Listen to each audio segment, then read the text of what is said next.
It gives me great pleasure now to invite Scott Simon, who received the honorary degree of Doctor of Humane Letters earlier today, to deliver this afternoon's commencement address.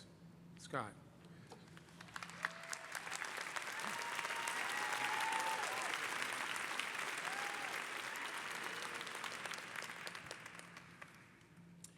Well, thank you, President Pelton, and board members and trustees, faculty, guests, parents, and those few insomniacs who might someday see these remarks on the internet in the middle of the night,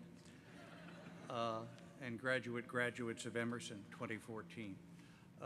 Thank you for the degree. Thank you for the robe. Thank you for the day I've been able to spend with you. I believe actually in the years ahead, this day may mean even a little more to me than it may to some of you. And happy Mother's Day to all the mothers who are here.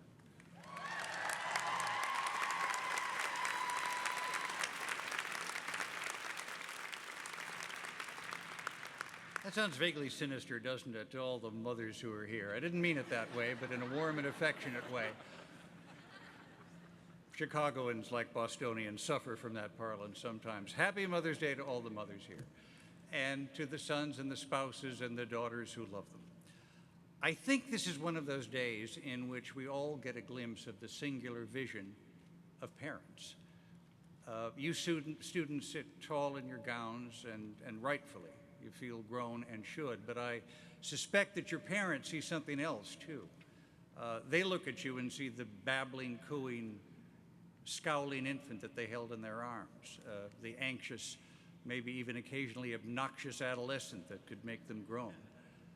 And they see the headstrong teen who came here a few years ago, all together in the same human package.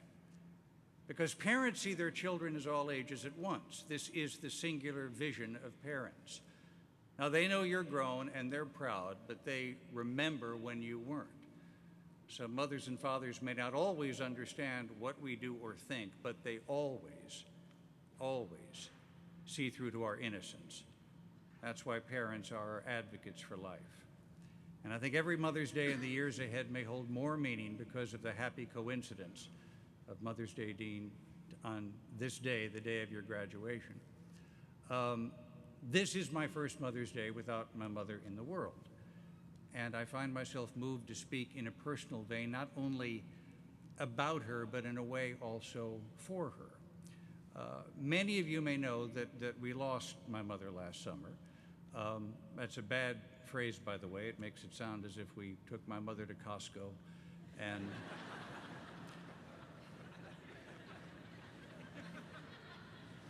went into the big room in the frozen foods department and just couldn't find her. That's not what happened at all. And my mother's death received a lot of attention because of the messages that I shared from her last days on social media platforms, principally Twitter, and because my mother was funny, flinty, and quotable. I was pleased to be able to be with my mother when she died, and I think the parents here today will understand more quickly than children what I mean when I say, if you're lucky, you'll watch your parents die too. Because that's the natural order. It's the cycle of love and life that drives the universe. My father died when I was 16, and I remember my grandmother standing above his casket, imploring, beseeching, praying, even commanding God, take me instead. A mother losing a child offends life. A child holding his mother or his father's hand when they slip away, that upholds the natural order of the universe. When I flew across the country to join my mother in the intensive care unit of a Chicago hospital, I brought her the news that Prince Will and Princess Kate had had a baby boy. And my mother, my Irish mother, exulted and said, "At last we have a king." Now, I smiled in the moment, but I truly only understood what she meant a couple of days later when she saw the first pictures of Will and Kate holding their baby George. And she said, every little baby boy is a little king to his parents when they hold him. I went to an outdoor store on Michigan Avenue in Chicago where outdoor stores are exotica. And I bought an inflatable orange camp mat to sleep next to my mother's hospital bed. And she and I began what amounted to a last watch, constantly awake, constantly exhausted. I'd say, "You have to sleep." She'd say, "No, I don't." We laughed about nothing and everything. We reminisced about nothing and everything. We were suspended in a way over the edge between life and death, knowing that my mother would go one way and that I would stay behind. I began to recognize that once she had to love me and let me go into the wider world, and now I had to love her and hold her and let her go to join the truly wider world. As she said at one point, "You know, baby, we can get through this. The hard part will be for you when it's over." My mother was an old showgirl who also waited tables, sold schmatas during the day, was the hostess in Night Spots After Dark. She was the wide-eyed brunette who gets rained on in an old hairspray ad for a local Chicago company that would never be confused with L'Oreal. But her hairdo, I assure you, stayed beauty shop fresh. And I think during that last week of her life, my mother gave a last great performance for those she loved. But she also knew that my life involves reaching out to the wider world, and I'm convinced that a lot of what she said was meant for that wider audience too. As she struggled to say through her dread and pain, "Believe you me, all those great deathbed speeches had to have been written in advance." My mother had beautiful, cool hands that could have been from a sculpture. Instead, hers was the hand of the Diet Right Save a Seal Cola cap. Hers were hands that zipped zippers and folded fresh, sweet-smelling laundry and held a scrubber sword-like above a toilet bowl. Now, I am afraid that the term for this kind of modeling is hand jobs. And I had a wonderful, splendid, happy childhood, but imagine what it's like to be a seventh grader when your classmates discover that your mother does hand jobs.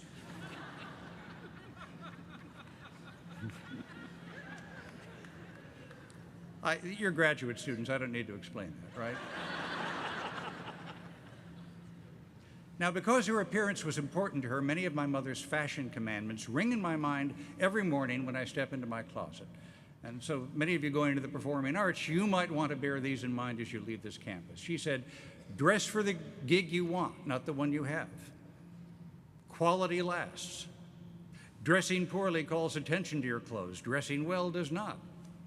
She said, "You'll never know what the day will bring, so it's better to be slightly overdressed than underdressed.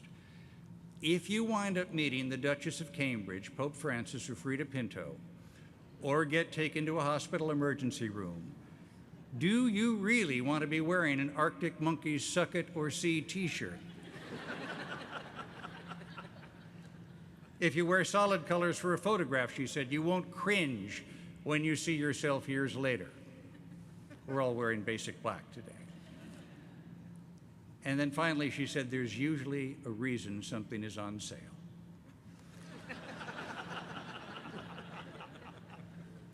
You know, the nurses kept telling my mother that she needed to sleep. She'd say, "For what?" It's a sensible comment from someone on her deathbed. Her exhaustion would grow profound, but her observations just seemed to effervesce from her. There were small, bright bubbles of feeling or insight that rose above the stupor of exhaustion and anxiety. She said at one point, "I don't know why this is taking so long.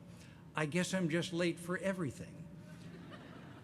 We tried listening to music, lots of music, and Nat King Cole, including the song "Unforgettable," which became a kind of theme song between us. But singing along didn't help my mother sleep, so she suggested that we try opera.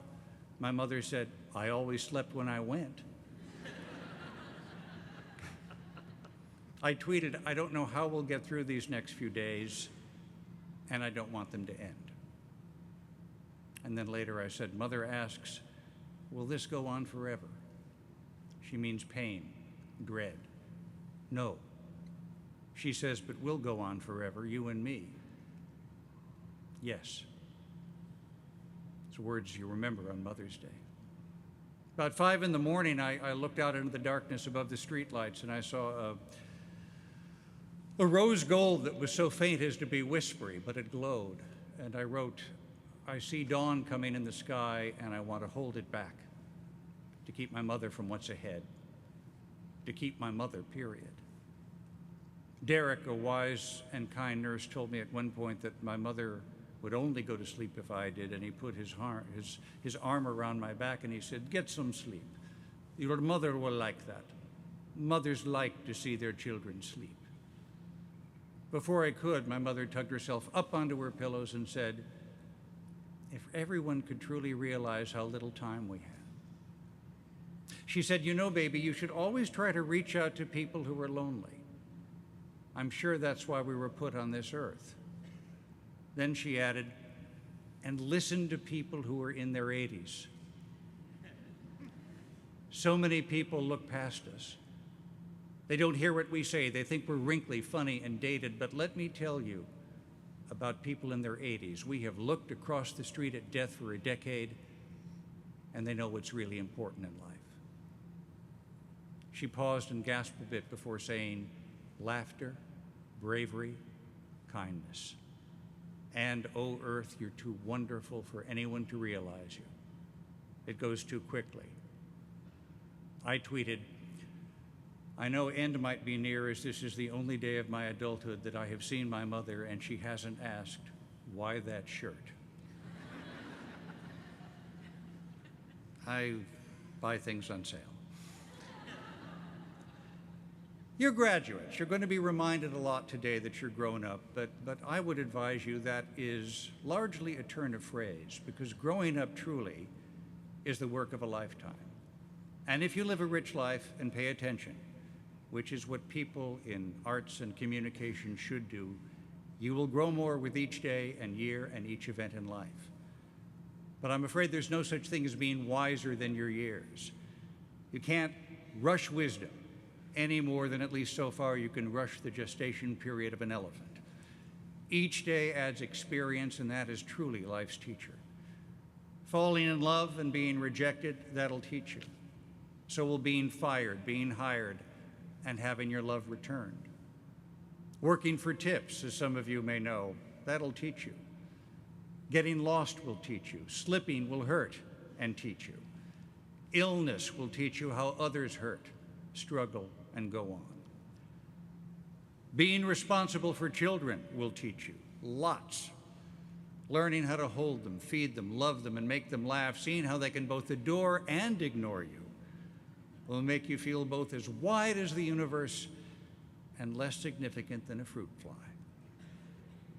There's nothing like children to put us in our place, both majestic and negligible. Looking at a blank page, screen, canvas, or mind will teach you. So will curiosity, involvement, and boredom. Bankruptcy will teach you. Winning a bet may teach you all the wrong things, so be careful about that. Music, art, and drama will teach you. They echo and inhabit our hearts and minds and give us the invaluable experience of plunging into other skins. But we need life to put into the lives that we help express. To do that in a way that has meaning for others, you have to begin by living. Losing those you love will teach you, and this might be the hardest part of anything that I pass on today. There are friends among us here today who will not be here 5 years from now. I've covered 10 wars. I have seen and even wept over the cruel and inexplicable stupidity of loss. But I don't mean that some of us here today will go off to Afghanistan and Syria, although some may, to those places and other datelines of grief that we see daily. I mean someone here will fall off the roof of a garage. Someone here will be on a plane that not even CNN can find. Someone here will get something that can't be cured. Someone here might have something already.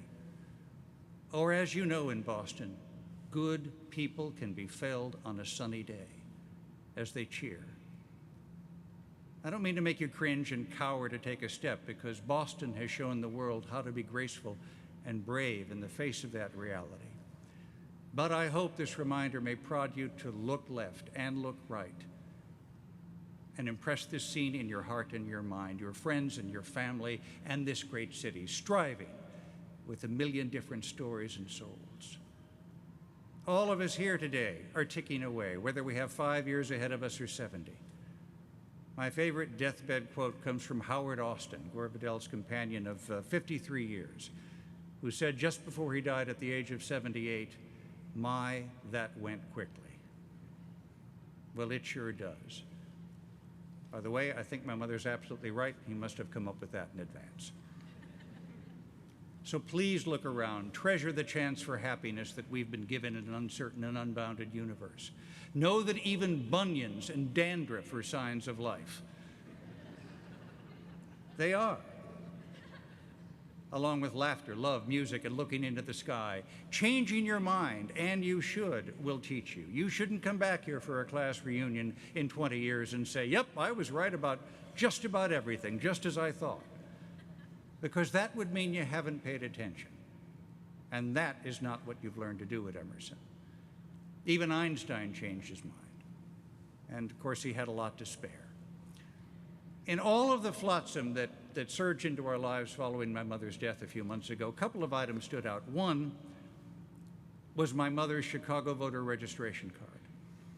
People in Boston will understand I look forward to using that for many years to come.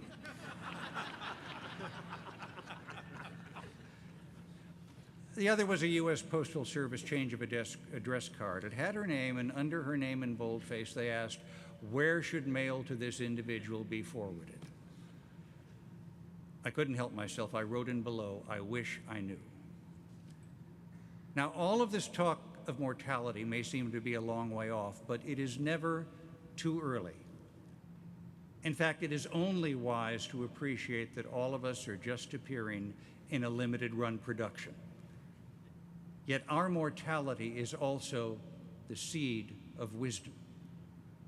Mortality motivates us. It's the certainty of death, and let me put it that plainly, that makes every day, every hour infinitely precious.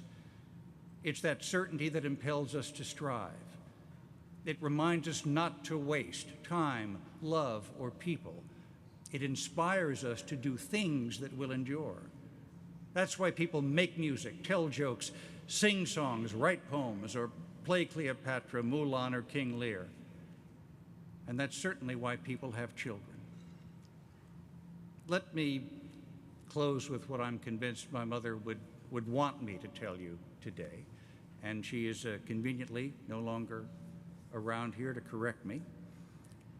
5 things which I think hold a distillate of the wisdom that she gained over a tough and colorful life.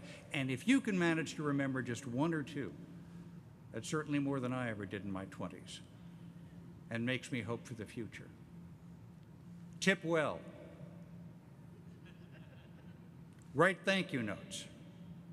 Remember, good manners cost nothing, leave good memories, and opens doors. Reach out to someone who is lonely. Make them laugh. Help people smile. Fellow Emerson graduates, thank you for letting me share this Mother's Day with you.